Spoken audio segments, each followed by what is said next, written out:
Like, I get it in the movie why he struggles. Anemone. No. Anemone. Anemone. Now the word's not even real. Okay, well.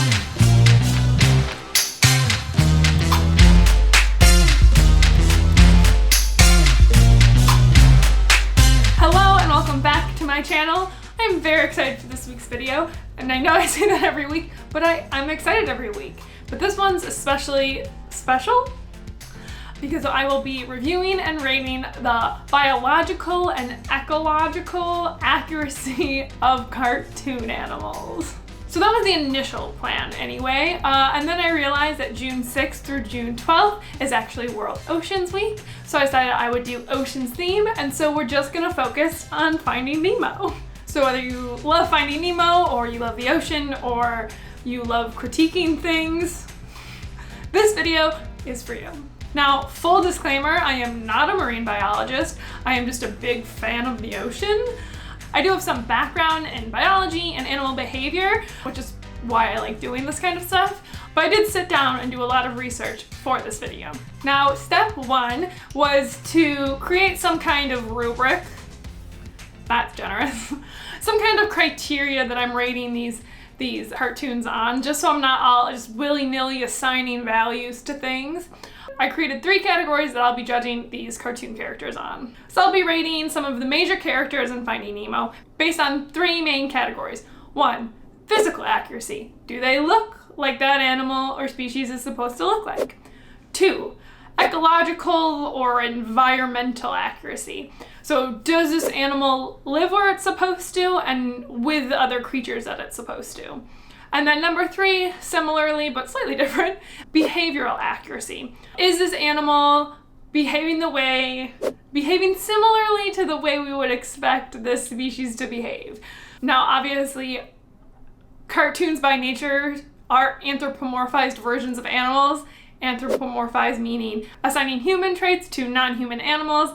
Obviously, all of this with a grain of salt because it's a cartoon, but that's the whole point. Is I wanted to see like how much of the natural history of the species and you know what we know about the ocean did the producers and directors and animators take into consideration when creating these cartoons.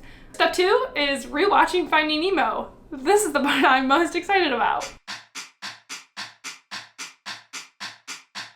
Okay, honestly, Finding Nemo was better than I remember it. I cried.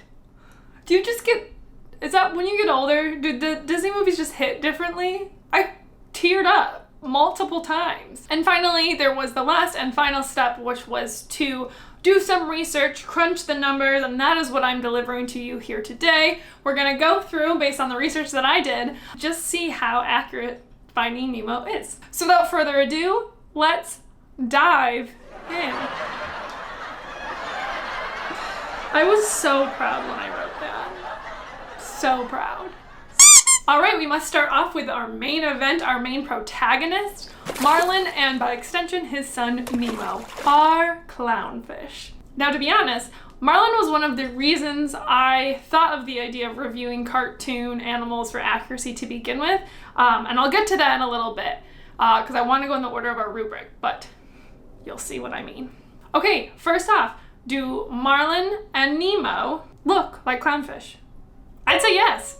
Now, clownfish or anemone fish are technically a group of about 30 different species in the family, I'm gonna use my notes, in the subfamily Amphipriinae. I think that's right. How would you say this? Amphipriinae. And it's thought that Marlin and Nemo are specifically the Ocellaris clownfish, also known as the false percula clownfish, also known as the common clownfish. But yes, they're that ovally shape with a orange body, 3 big white stripes, 10 out of 10. Now, based on that, do Marlin and Nemo live where the common clownfish typically live? Now, it's not clear what ocean they live in, kind of by deduction. I'm pretty sure this all takes place in the Indian Ocean, I think. But common clownfish live in reefs, and specifically they live in anemones. So both of these things check out. Like, this species of anemone fish likes to live on the outer reef slopes of reefs and only at a maximum depth of about 15 meters. And in terms of anemone living, they're actually pretty accurate, like really accurate on this one. The Ocellaris clownfish typically inhabit one of 3 different species of anemone. And one of them, the Heterachus magnifica, looks just like the one in the movie. So like, double thumbs up. Now, the only thing that I will dock points for is the social aspect of how Marlin and Nemo live. Clownfish typically live in larger groups rather than just 2, and they don't live with their father. But they live in larger social groups, so for that reason I will dock some points. I understand it's for the purpose of storytelling, so it's a father and son story, but for the purpose of this video, that's not okay. So with that being said, I'll give them an 8 out of 10 for ecological or relational, environmental, this category. And then lastly, behavior. And this was the section or the point that I was alluding to in the beginning. This fact is the inspiration for all of it. So clownfish are sequential hermaphrodites, meaning that throughout their life at some point, they can change sex from one to the other. Ocellaris clownfish specifically are proto-androus hermaphrodites. Proto meaning first, androus meaning male. So they're males first and will later change their sex to female.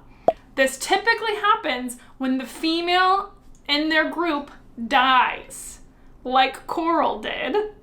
And in that case, Marlin should have been female like 8 minutes into the movie, which I totally understand why Disney did not want to breach the subject of sequential hermaphroditism in a child's film. But what a missed opportunity, am I right?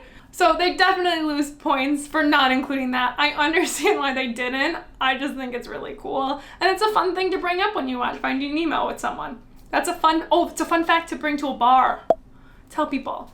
However, there are some other behaviors that they really nail. For one, their reliance on anemones. They really do rely on the anemone for protection. They do have protection against the sting of the anemone, and they stay in there to stay away from open oceans. They don't like going in the open ocean, just like Marlin doesn't. Another thing that they got right is that male clownfish are actually really protective of their brood, of their eggs. I would say Marlin is super protective even after they hatch, and that's kind of where they get it wrong, because there is not parental care in clownfish that I could find. So overall, they're just some little nitpicky things that I understand why we didn't do them.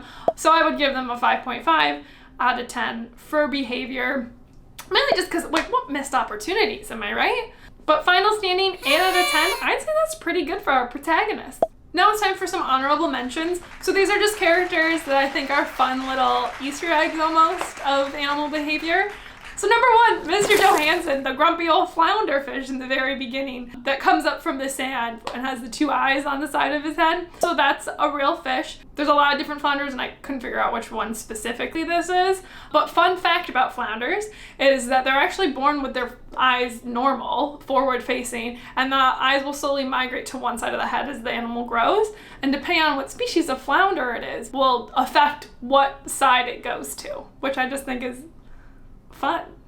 Next up, the delightfully forgetful sidekick, Dory, our royal blue tang. So first up, physical accuracy. Does she look the way she's supposed to?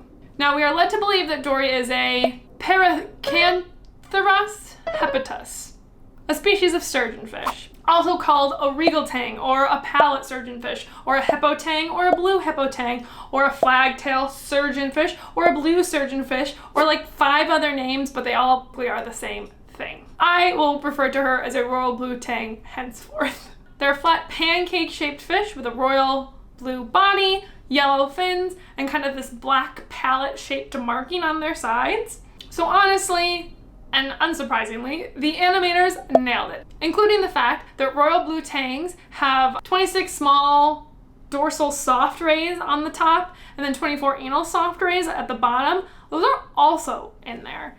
And then also I was like, this is my opportunity to deduct points. I'm gonna get them. I was like, Dory has freckles. Fish don't have freckles. They kind of do. So they look more like freckles, I feel like, on Dory, but in looking at pictures of royal blue tangs, a lot of them actually have the darker blue spots on their snout. So they totally can. I mean, 10 out of 10.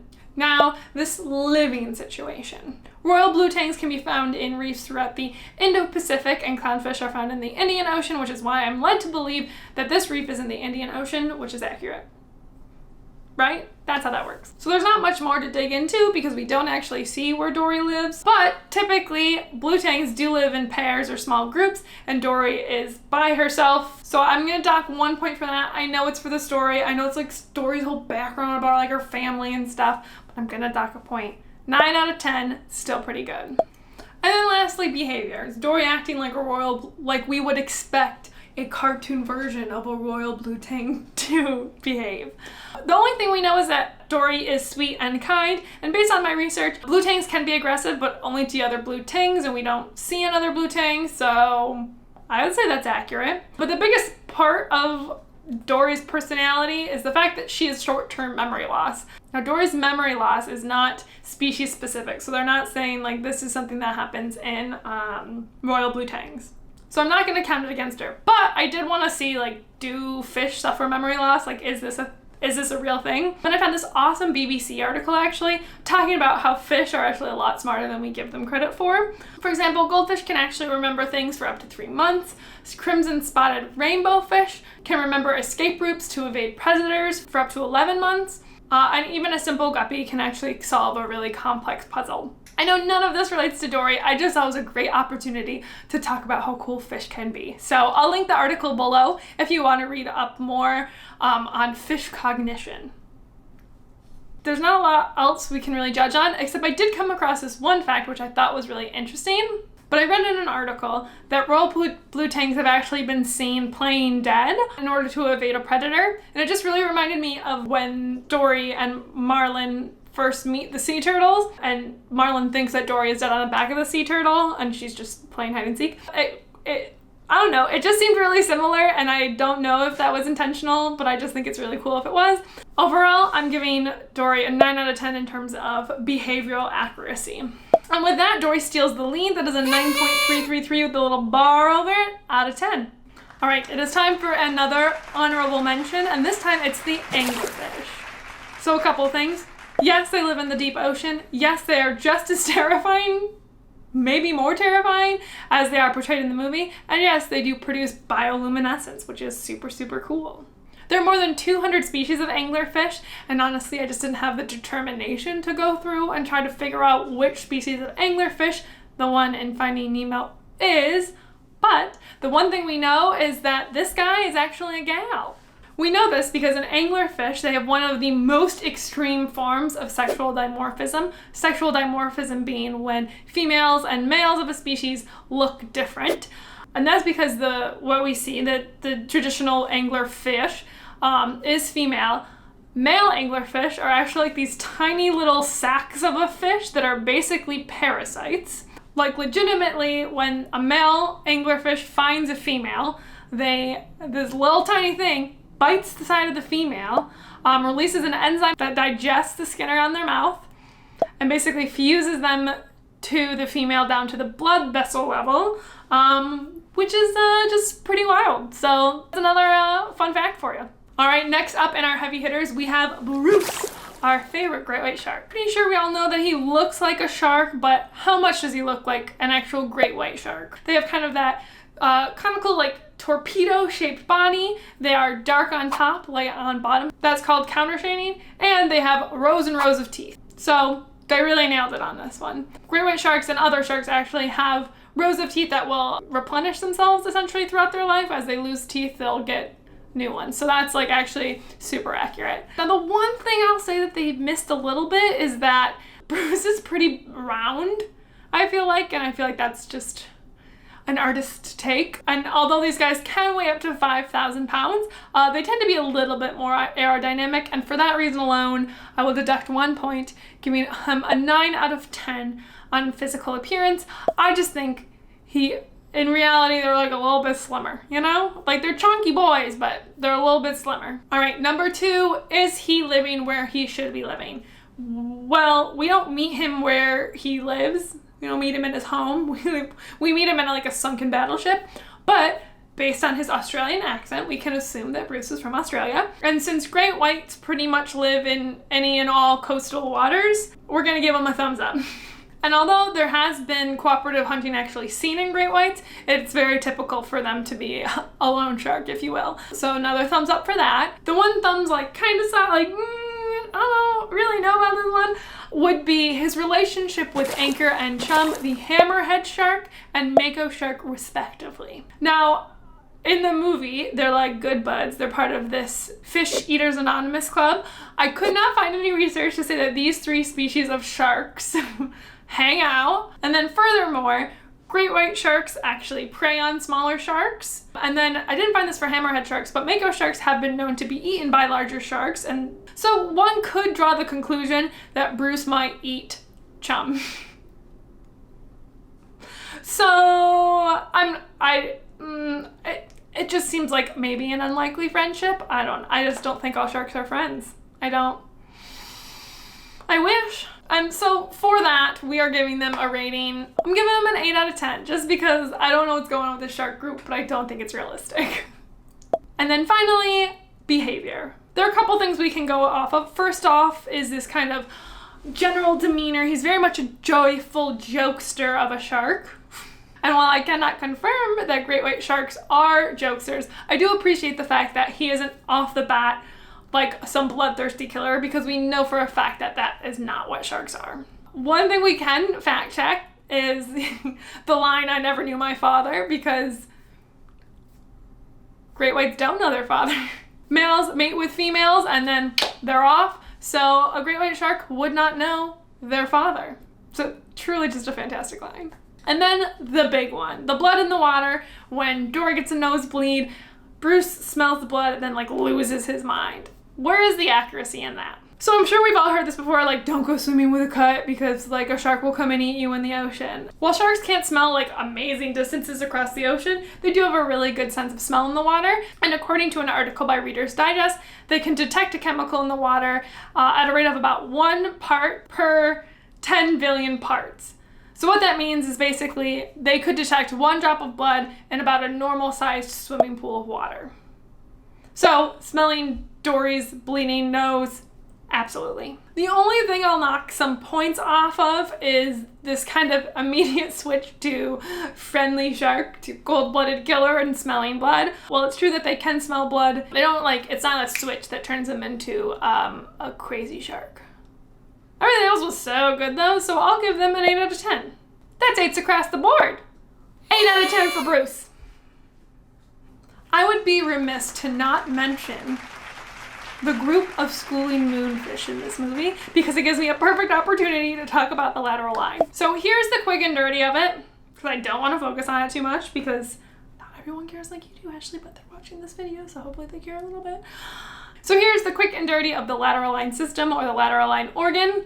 It's a sensory organ found in fish, formed by modified epithelial cells or hair cells that respond to motion in the water. So basically, if you look at a fish, it has this dotted line of pores down its side. Now within each of these pores is a sensory hair within a structure called a neuromast. These detect changes in the water pressure and vibration and motion, all that jazz. Basically, water will flow in and across these hairs, and based on how much and in what direction, it will release chemicals that send signals of the brain on how the fish should react. This allows fish to respond quickly in an environment, and that's what helps them school together. Like, they can't just watch other fish in school. They literally feel the water around them so that they can move together as one. I just think it's really cool. It's a sense that we don't have, and I just think that's crazy. So last but certainly not least, we'll be looking at Crush and Squirt, our very charming, very fun green sea turtles. So looks. I will say green sea turtles are probably the most recognizable, or the most traditionally, when you think of sea turtles, that's what you think of out of the 7 species of sea turtles that do exist. They are kind of that traditional turtle shape. I don't know how to describe a turtle shape other than looking like a turtle. Paddle-like front and back flippers. Their carapace, or their top shell, is usually a variety of colors and patterns and shades of brown and black and olive greens.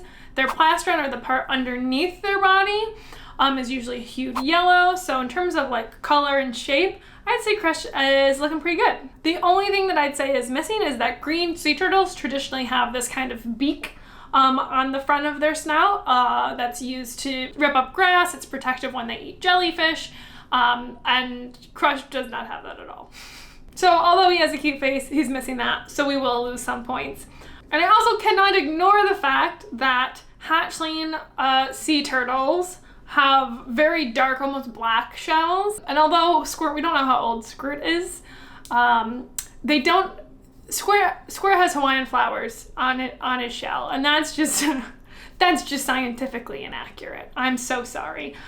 Listen, I know what you're going for there, and it's super fun, but in terms of this video, that's going to lose you points. So for Crush and Squirt, because of the beak and because of the flowers on the shell, we're going with a 6 out of 10. Now on to the ecological rating. Now we don't see them like living in their home. We see Squirt and Crush in the East Australian current. So we can kind of assume they live near Australia, and that checks out because green sea turtles live all over the place in tropical and subtropical waters. So that's good. However, adult and juvenile sea turtles spend most of their time among seagrass and shallower waters, not in the open ocean. However, again, green sea turtles do migrate, so we can maybe assume that they are migrating. I don't remember if that's mentioned or not, but so it's like okay. It's kind of a gray area. We don't know. They seem to be hanging out in the open ocean, but maybe they're migrating. I don't really remember. No, I don't know. They're migrating. But also, another thing to check is sea turtle groups, a thing. Good job, sea turtles hanging out together. I'm going with an 8 out of 10. Not bad. Not bad at all. And last but certainly not least, we're judging behavior. Now there's a couple things actually that we can judge them on. So first is Crush's chill surfer dude attitude. And I remember this coming up, and internet searches backed me up, that there was this rumor put out into the world that the reason Crush acted kind of high was because in the wild, green sea turtles eat jellyfish, and the venom gives them this kind of psychedelic high sensation or like similar vibes. That's not true. Well, it is true that sea turtles do eat jellyfish and don't seem to be affected by the venom. It does not create any kind of psychological effects. Now, I will say, this is not something that the movie put forth. This is something that the wilds of the internet put forth, so I'm not holding it against them. I just thought it was something to point out. Now, secondly, there is a mention of Squirt like finding his way back to the sea turtles after he hatched, and there is some truth in that. Green sea turtles actually have an amazing ability to navigate wave directions and sunlight and temperature, and they actually have an internal magnetic compass that helps them navigate the open ocean. Usually, though, we tend to talk about adult sea turtles finding their way back to the nest sites, the beaches where they were hatched, and that's called natal homing, not the other way around of sea turtles making their way back to the East Australian current. So it's just like kind of switched. Either way, I think it's a cool call. Like, I see what they were going for, so I get it. I get it. And then as for how long they live, Crush says he's 150 years old and still young, and that sadly is not accurate. Green sea turtles typically live between 80 and 100 years of age. Not to 100. I mean, I'm not saying they couldn't live to 150. It's just like, pretty unlikely. So I'm going to give Crush and Squirt a 7.5 out of 10 because that last bit was just a little too much of a jump for me. So final standing, 7.1666 with a little bar of it out of 10. Not bad. Not bad at all for our lovely green sea turtles. And that's it. Here are our final ratings for some of our main characters in Finding Nemo. Honestly, I think they did pretty good. I think the reason I enjoyed rewatching Finding Nemo is because I was watching it for these little like Easter eggs of natural history and animal behavior, and there were just so many fun ones that it brought like so much joy. Either way, it just made me so happy, and this was so much fun to do. Anthropomorphizing or assigning human traits to non-human animals is essential when creating cartoons. Like, that's the whole point of it. But I really think Finding Nemo did a really, really great job and still keeping the animals like accurate and true. They showed coral reefs as like bright, vibrant communities of different species. They showed the vastness of the ocean and the diversity of species that can be found out there. And just overall, I think they did such a great job. This is news to nobody. Finding Nemo's been out for years, but it's just so good. I hope you enjoyed this video and are encouraged to learn more about our oceans and do what you can to protect them. I suggest, as always, go watch a documentary about the oceans or some natural history show, or at the very least, go watch Finding Nemo and look out for those little gems of science in it, because it's really, really fun. This was a lot of fun for me, and hopefully it was fun for you to watch. Let me know in the comments below if you liked this video. Let me know if you want me to do any more reviews of animal cartoons, because I am more than willing. So drop those in the comments below. While you're down there, make sure to give this video a thumbs up, and most importantly, make sure you are subscribed. Until next time.